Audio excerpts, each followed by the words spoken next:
You're about to play an unfinished level from The Last of Us Part 2.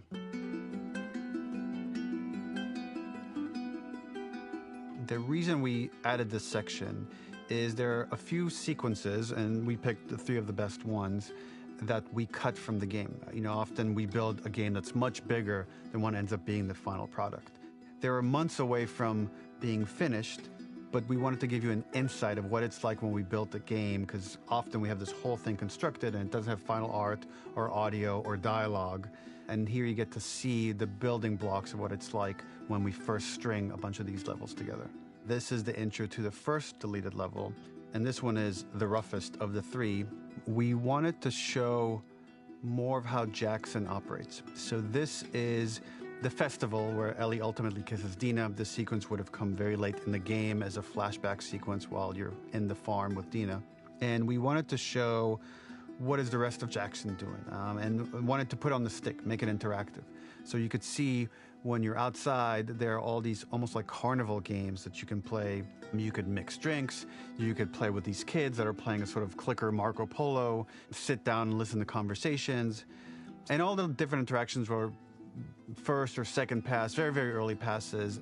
The building blocks are there, but nothing is final. And ultimately, while we were very excited by this sequence, it's pretty fun and lighthearted.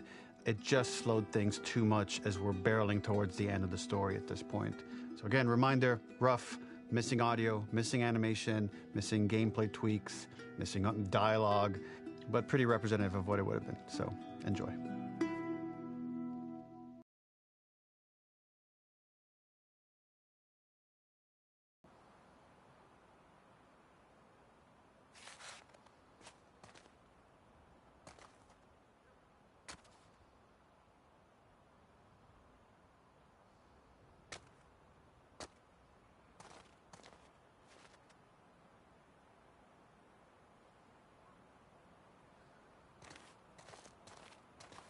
Originally, this level was going to transition us to farm.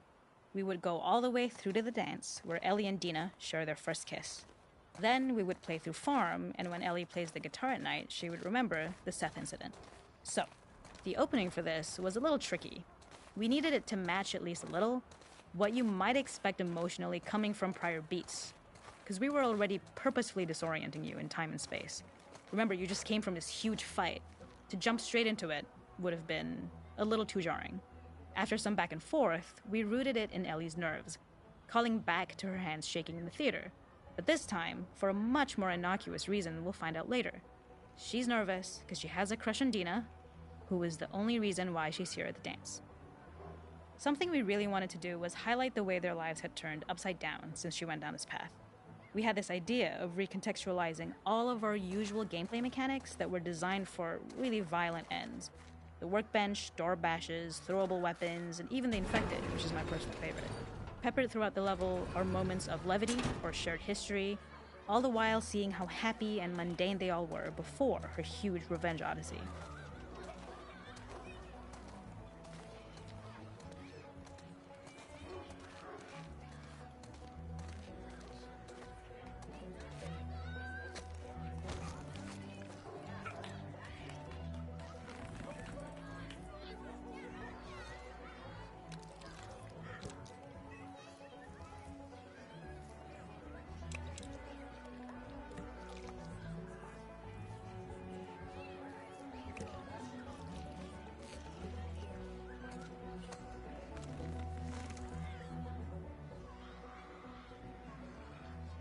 The makeup artist is pretty simple.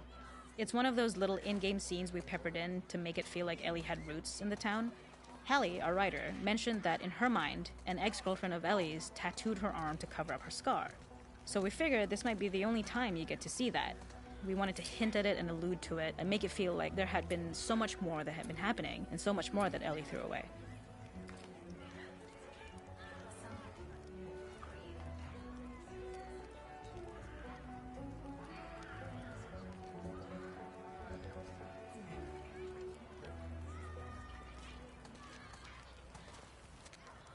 We use our workbench a lot to make a lot of things that kill and maim and hurt people. Here, we had the silly idea of using the same feel, harkening back to the same animations, using the exact same UI to instead fix a drink. Like the workbench, you could pick your base, and then you could add something to it. And at the time, we had some different reactions from Ellie based on how strong you chose to make the drink. Something we wanted to prototype, though, before it got cut, was picking up some ingredients around to add, like a lime or maybe a bottle of someone's favorite whiskey or salt, like you were earning upgrades. We also toyed with having Ellie carry around the drink you made and occasionally sip it, psyching herself up to go talk to Dina inside because she's nervous. It got too noodly though, because she would need to keep placing it somewhere before she did anything, so it would have ended up more trouble than it was worth.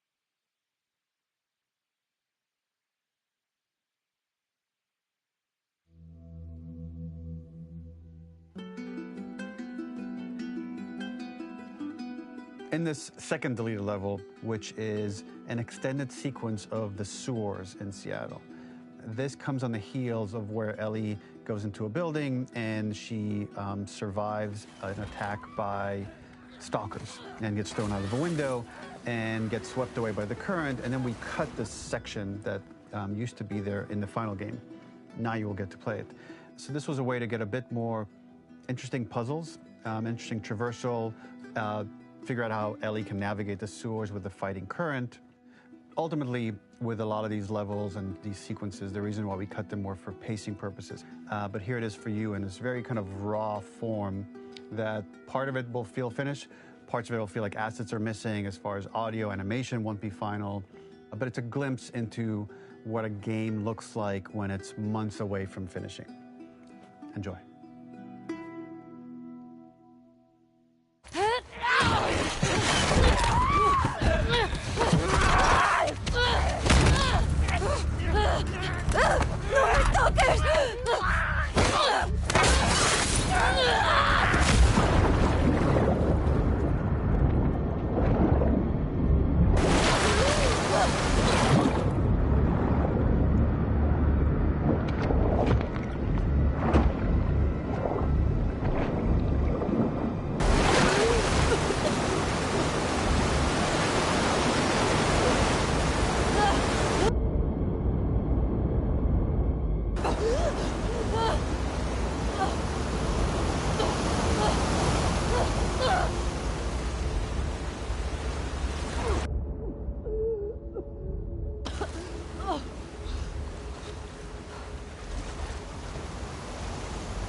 Vale.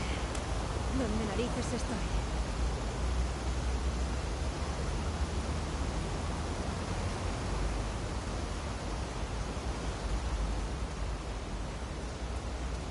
This level, internally known as Find Nora, was quite long in duration as we had to make Ellie traverse a far distance to the opposite side of downtown Seattle. The sewer section was originally longer than what we released the game with, approximately 10 minutes more. This was one of the few areas of the game that used water flow as part of a traversal puzzle. The player has to go upstream to use the current to get to the platform to reach the other side. We mostly cut this mechanic game wide, however it remained in essence in the section swimming to the aquarium as Ellie when you were avoiding the waves.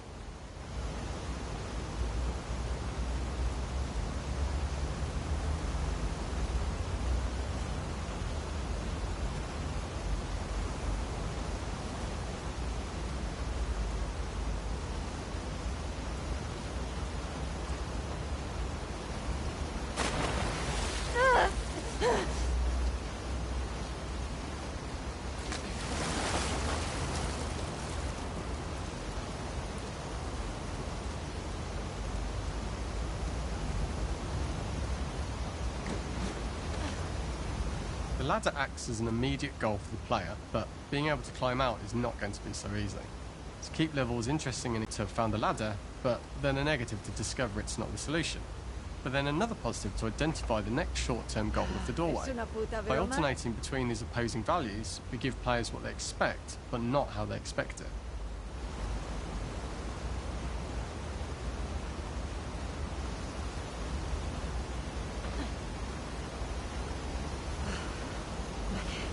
The ladder acts as an immediate goal for the player, but being able to climb out is not going to be so easy. To keep levels interesting and engaging, we alternate between positive and negative values the player experiences. Here, it's a positive to have found the ladder, but then a negative to discover it's not the solution. But then another positive to identify the next short-term goal of the doorway. By alternating between these opposing values, we give players what they expect, but not how they expect it.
narices estoy?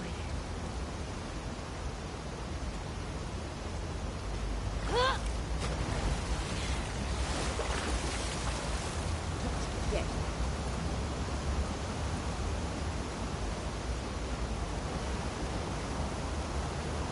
When players reach the doorway and enter into the room, they are faced with a dead end. The real reason for this dead end room is that on the reversal, when exiting back out of the doorway, players are faced with the route onwards. A pipe that they'd not been able to see when they were swept past it on the way in, and something that was hidden from view when on the side platforms. The intention here being that the only option is to go off the standard path in order to search for a way out. ¿Qué tenemos aquí?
Qué ganas de largarme.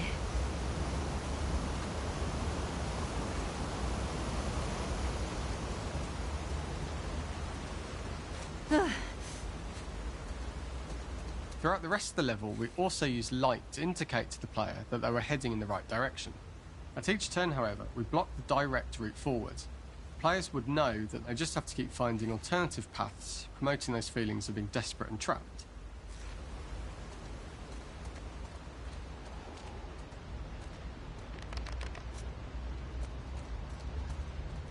We slowly introduce the player to consider climbing into smaller pipes and crouching in these tight spaces.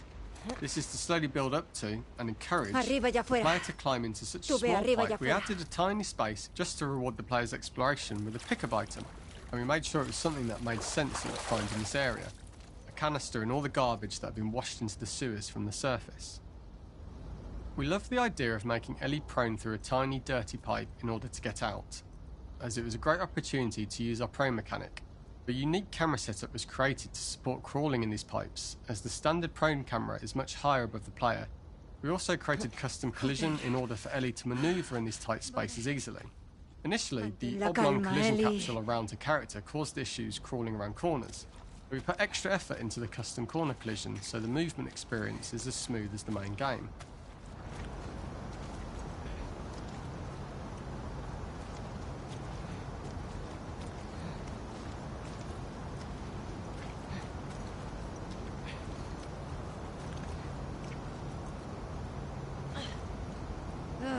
In order for the player to feel cramped, claustrophobic and desperate, we'd been enforcing the traversal mechanics that allow for a tight environment which promote these feelings.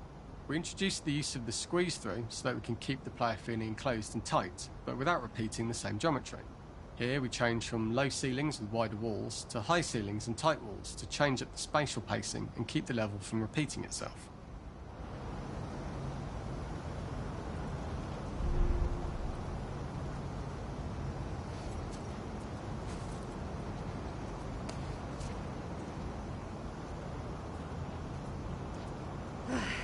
Que te jodan, universo.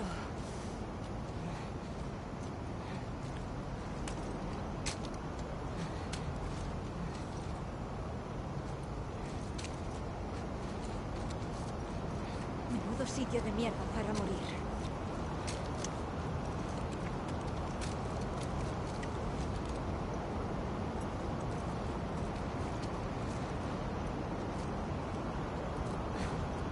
Originally, we had the waterline much higher here, so players had to swim through this tight tunnel. However, from watching user test feedback, it was occasionally causing people to discount the route entirely and turn back on themselves. So to avoid any risk of this happening in the final game, we present a lower water level so the tunnel is easy to see and commit to using. Although this isn't as impactful without the prone swim, it's the better decision as it means a smoother experience for the player with no backtracking frustration.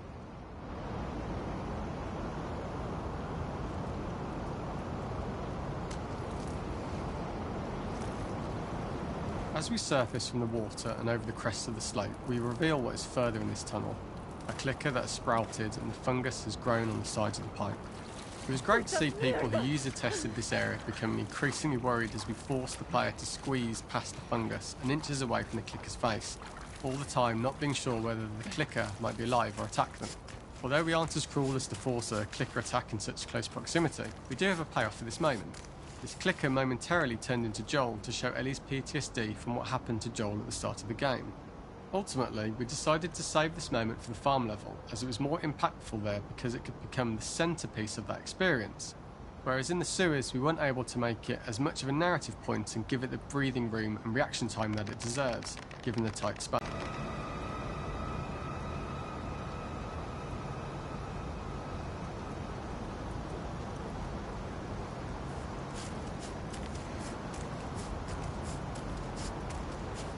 ¡Mierda!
Using this pipe was retained in the iteration we shipped with, as it's the last of the extreme methods Ellie has to undergo in order to escape the sewers, and what she will go through in her pursuit of revenge.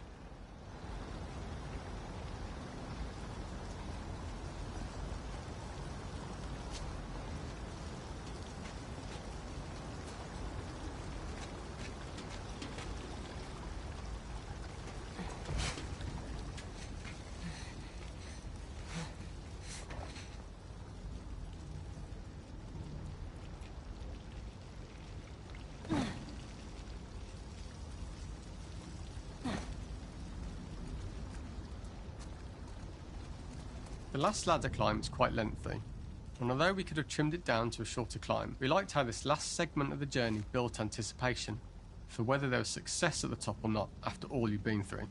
Ultimately, the ladder exits out into the subway station, which is how it connects in the final game. Ellie then has to find her way to the hospital from here, crossing paths with the scars for the first time.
For this third and final deleted level, what we call the boar hunt sequence. This was a sequence pretty late in the game. It was right after the whole Seattle Abby sequence where Abby spares Ellie.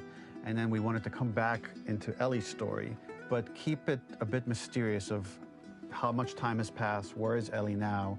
So we're coming in on Ellie, and she's following a trail of blood. And we wanted to mirror, in a way, the deer hunt sequence from the first game, but this time do it with a boar. And there's something with Ellie that now she can't let go of this violence. She's pursuing it, even against this innocent animal. This was another opportunity to show how the violence that Ellie has experienced, the violence that she witnessed being afflicted onto Joel, is still sticking with her, and she's still experiencing these PTSD moments. This was a sequence that was pretty far along and was cut pretty late in production. Parts of it are still really rough, but the gameplay, the building blocks were all there. I think you'll have fun to see, like, again, a rough, unfinished sequence that you can play. You can see all the way to the end, and including a cinematic that we end up cutting. And the remnants of the sequence ended up being mentioned in Ellie's journal.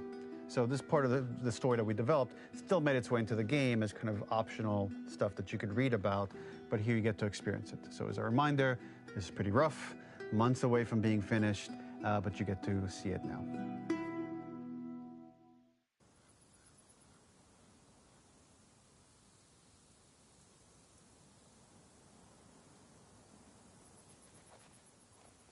¿Dónde estás?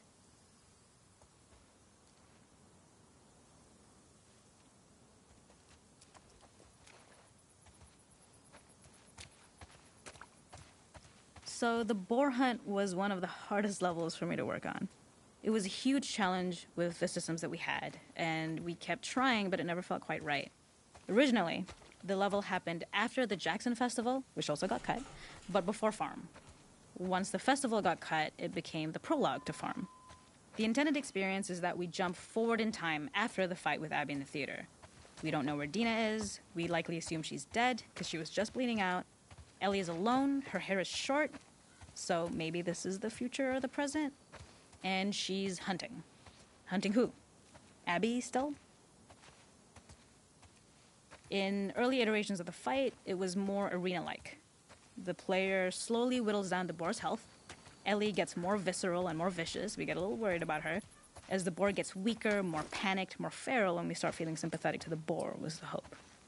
In all of these iterations, especially of these wider areas, it required custom AI and scripting to make sure it continued to feel organic as an animal, but we really needed it to do specific stuff. It needed to be able to close distances really, really quickly.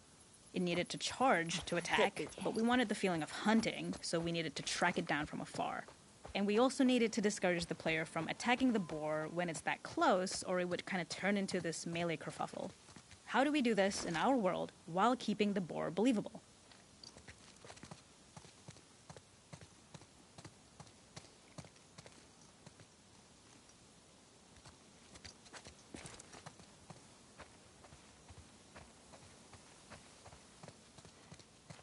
The gas station was built to highlight the boar's destructiveness. Since it's cramped, the boar feels larger. We also feel trapped with it, though perhaps it's trapped with us. When it charges, it gets to us quickly, so we must be on our toes. This made it more aligned with Ellie's sort of hunting for trouble mindset. Listening became more important, as well as moving around slowly so it can hear you. Could you spot it before it saw or heard you? And could you get a shot off quickly enough so you could dodge out of the way? Or is the shot worth the cost after? It feels like a gamble. By the end of the fight, everything would likely be in shambles. The boar would burst through the back, and Ellie would follow it and finally enact revenge.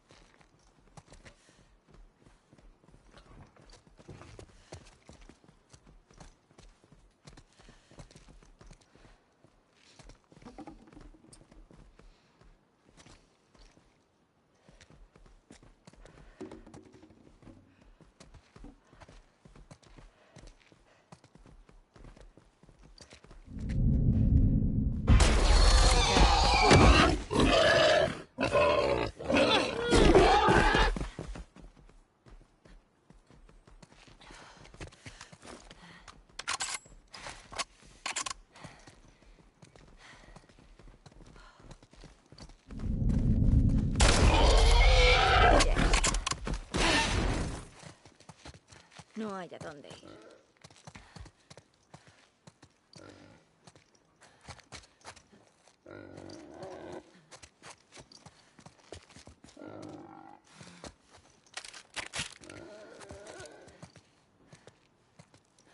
The boar kill was supposed to be anything but glorious. With the boar whimpering at the back of the gas station after Ellie's relentless hunt. After this, hearing the drone that we kind of come to associate with Ellie's trauma, we would hard cut to the stream where she's washing her hands and holding rabbits that she hunted, about to return to Dina. And there...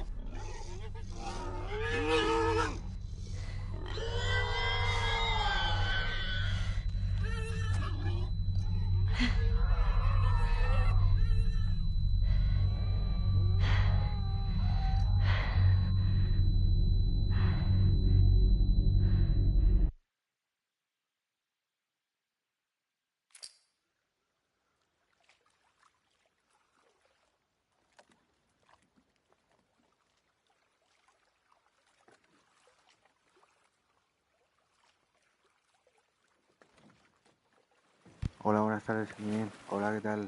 Aquí le estamos dando al contenido extra de la Sofá 2. Y bueno, pues cosas interesantes, cosas de la historia, cosas que quitaron. Ahí vamos.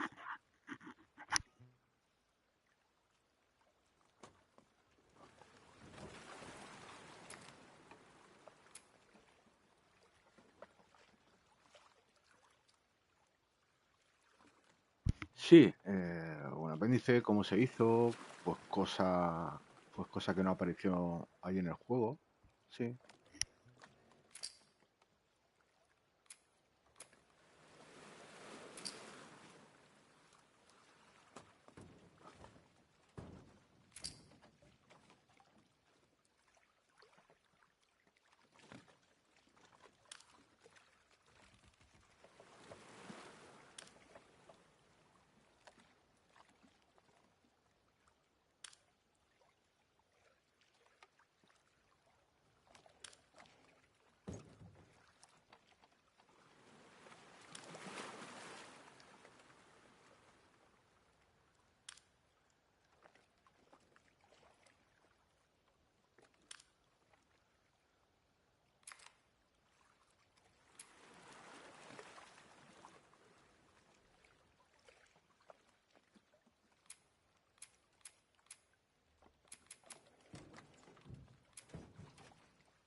Valley of the shadow of death, and I fear no evil because I'm blind to it all. In my mind, my gun, they comfort me, because I know I'll kill my enemies when they come. Surely goodness and mercy will follow me all the days of my life, and I will dwell on this earth forevermore. Said I walk beside the still waters and they restore my soul, but I can't walk on the path of the right because I'm wrong. No, I can't walk on the path of the right because I'm wrong.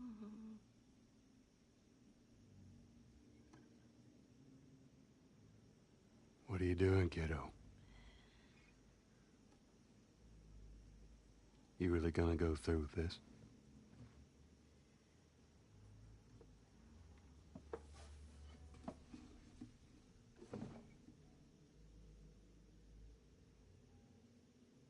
I'm gonna find, and I'm gonna kill every last one of them.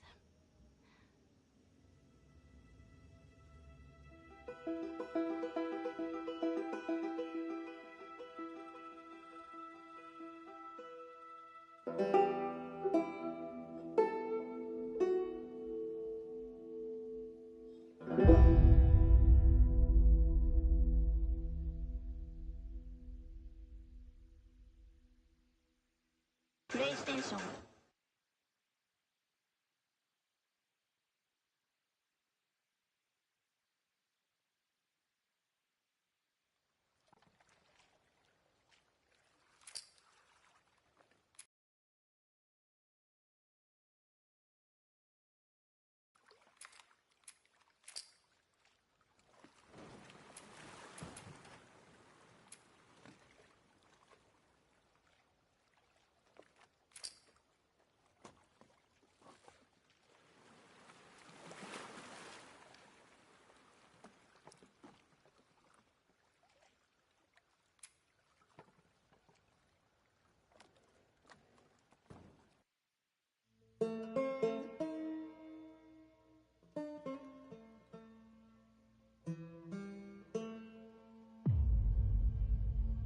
This is the longest, most ambitious game in the studio's history. That's a big challenge to take on.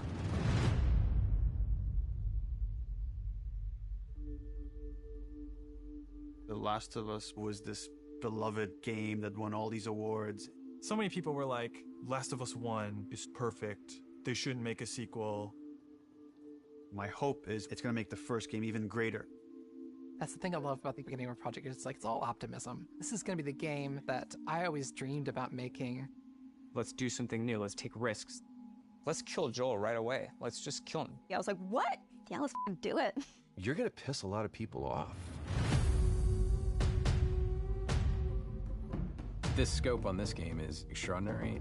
I'm confident in the game if we finish it. I'll be frank, it's not looking great. I'm feeling burned out. I can't crunch like I used to. We started having these leaks.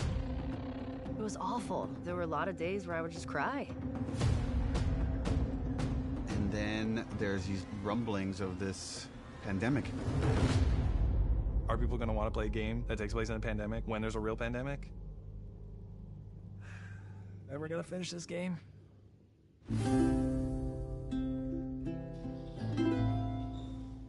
It's a marathon, it's not a sprint. Keep the faith. When we come together, when we do this thing that people outside the studio talk about, like this Naughty Dog magic, this is what it looks like.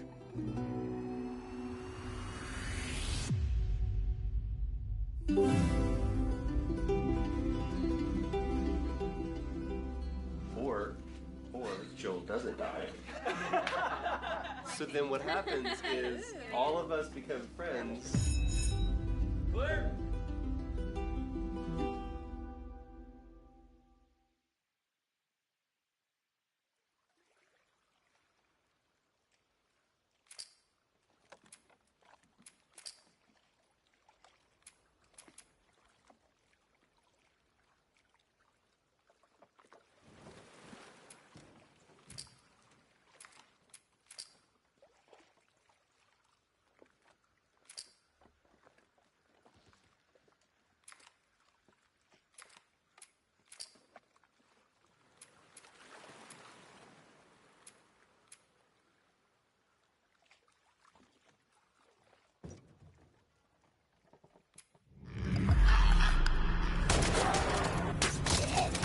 Please stop!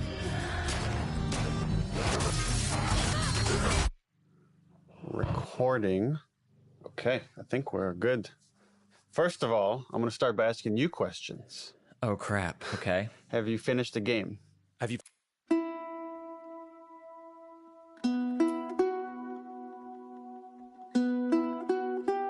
When we first meet Ellie in Jackson, she's 19. She's going out on patrol.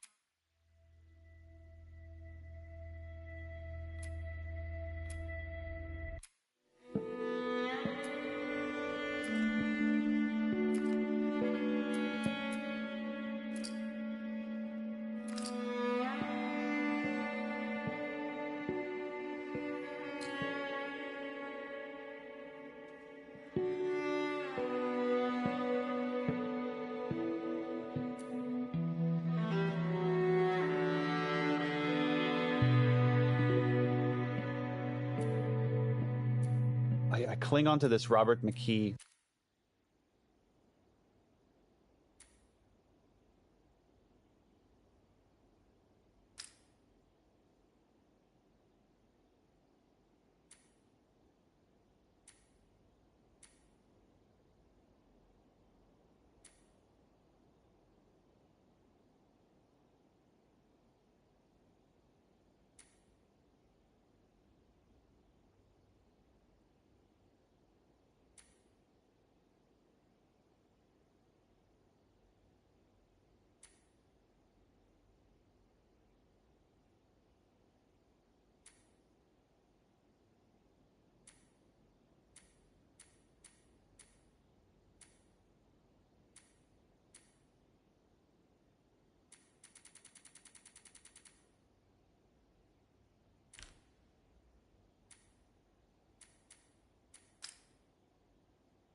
Vale, me toca.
Puta mierda.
Toma ya.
Bueno, pues hasta aquí es este contenido extra de The Last of Us 2. He hecho un resumen bastante rápido. Hay que desbloquear haciendo pues las misiones estas de supervivencia para ver pues todo el concept art y todo lo que es pues galería de fotos y demás. Pero básicamente es justamente lo que habéis visto y tiene un modo de supervivencia que se llama Siempre Trono, donde puedes bloquear a todos los personajes, ¿no? Pues la verdad que es muy entretenido y bueno,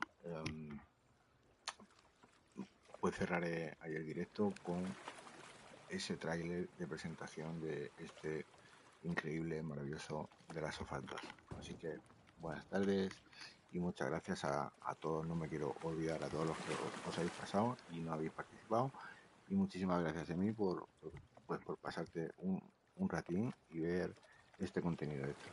Así que buenas tardes y os dejo con este tráiler de presentación de The Last of Us 2. Chao.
I'll walk through the valley of the shadow of death, and I fear no evil 'cause I'm blind to it all. In my mind, my gun, they comfort me. Because I know I'll kill my enemies when they come. Surely goodness and mercy will follow me all the days of my life, and I will dwell on this earth forevermore. Said I walk beside the still waters and they restore my soul, but I can't walk on the path of the right because I'm wrong. No, I can't walk on the path of the right 'cause I'm wrong.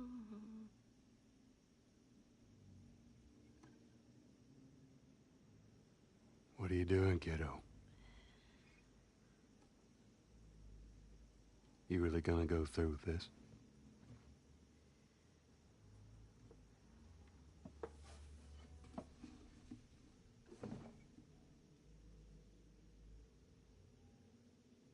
I'm gonna find. And I'm gonna kill every